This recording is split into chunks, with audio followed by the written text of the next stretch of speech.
Shalom semua, tidak terasa kita telah memasuki bulan Desember, di mana kita akan merayakan Natal. Dan sebagai umat Kristiani, Natal adalah momen untuk memperingati kelahiran Yesus Kristus, yaitu Mesias, Juru Selamat yang datang ke dunia. Bahkan kegembiraan Natal juga turut dirayakan hampir di seluruh dunia, tidak peduli apakah mereka percaya atau tidak kepada Yesus. Yang menarik, dalam beberapa dekade terakhir ini, ada beberapa orang Kristen yang menentang perayaan Natal karena dianggap sebagai perayaan orang pagan atau berhala. Ada juga yang berpendapat bahwa tidak ada perintah di dalam Alkitab untuk merayakan Natal. Maka dari itu, mari kita memahami bersama arti dan esensi dari perayaan Natal yang sebenarnya. Kata Natal sendiri berasal dari bahasa Latin natalis yang artinya lahir atau kelahiran.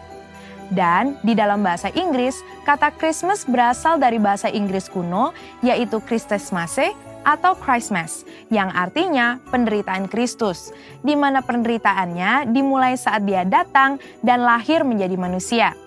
Hal ini menunjukkan bahwa memang Natal selalu berkaitan dengan kelahiran Yesus Kristus ke dunia sebagai manusia. Beberapa orang Kristen yang menolak perayaan Natal berpendapat bahwa Natal adalah perayaan pagan yang dimulai pada tahun 274 Masehi oleh orang-orang Romawi untuk menghormati matahari dan Saturnus pada titik balik matahari di musim dingin yang umumnya jatuh pada tanggal 25 Desember. Namun, saat Kaisar Konstantinus Agung menjadi Kristen, festival Romawi ini diubah menjadi perayaan kelahiran Yesus, di mana fokus penyembahan yang tadinya kepada matahari menjadi kepada Tuhan, yaitu Sang Surya kebenaran dan Sang Surya pagi dari tempat tinggi, seperti tertulis dalam Maleakhi 3 ayat 2, Mazmur 84 ayat 2, dan Lukas 1 ayat 78.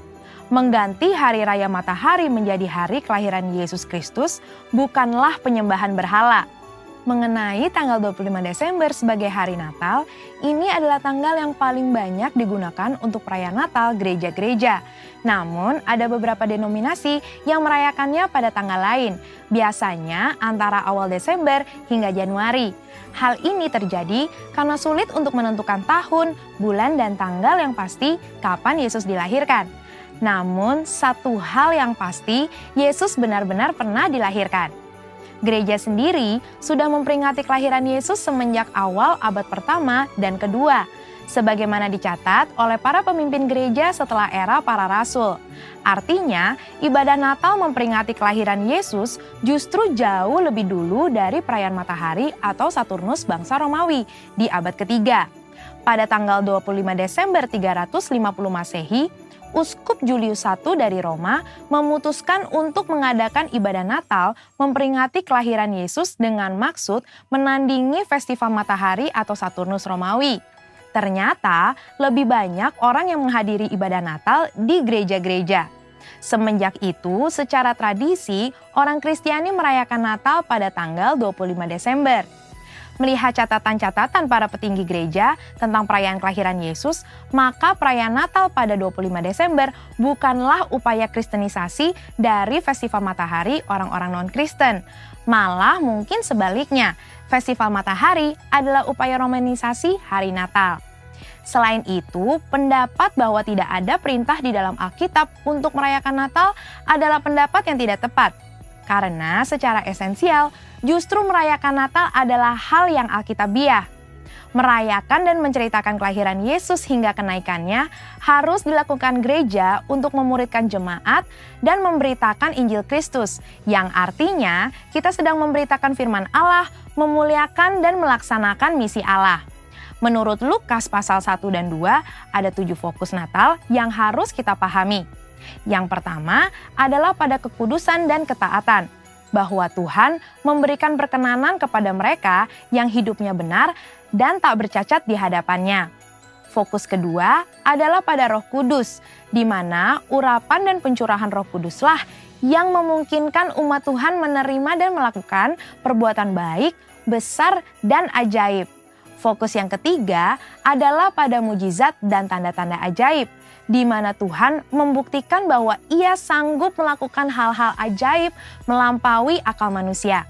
Fokus keempat kepada pujian dan penyembahan, bahwa kehadiran Allah di dalam hidup kita harus diresponi dengan penyembahan dan penyerahan diri. Fokus yang kelima adalah pada keselamatan bagi semua bangsa, di mana kedatangan Yesus Kristus adalah bagian dari rencana keselamatan Allah bagi dunia. Fokus yang keenam yaitu pada Bapa di surga yang setia pada setiap janji yang Ia buat dengan manusia. Dan yang ketujuh, fokus kepada Kristus, bahwa fakta Tuhan hadir dalam hidup kita adalah hal yang terindah karena Tuhan tidak meninggalkan kita, ada di antara kita, dan senantiasa hadir di dalam hidup kita. Merayakan Natal di tengah pandemi COVID-19 juga pastinya akan terasa sangat berbeda. Namun, ketika kita betul-betul memahami 7 fokus yang terdapat di dalam Lukas 1 dan 2, kita akan mengerti esensi Natal yang sebenarnya, yaitu merayakan Natal dengan kesederhanaan seperti yang dicontohkan Yesus pada saat Ia lahir. Bahkan, Alkitab menentang perayaan Natal yang berlebihan dan mengingatkan kita untuk terus berbagi seperti Kristus yang telah membagi hidupnya dengan kita. Percayalah bahwa terang Kristus tetap ada di dalam hidup kita, sehingga kita dapat menjalani kehidupan bersamanya. Biarlah sukacita Natal dapat kita peroleh saat kita merayakan Kristus dan kehadirannya, bahkan di tengah pandemi ini. Mari kita tetap merayakan lahirnya Yesus, Sang Mesias.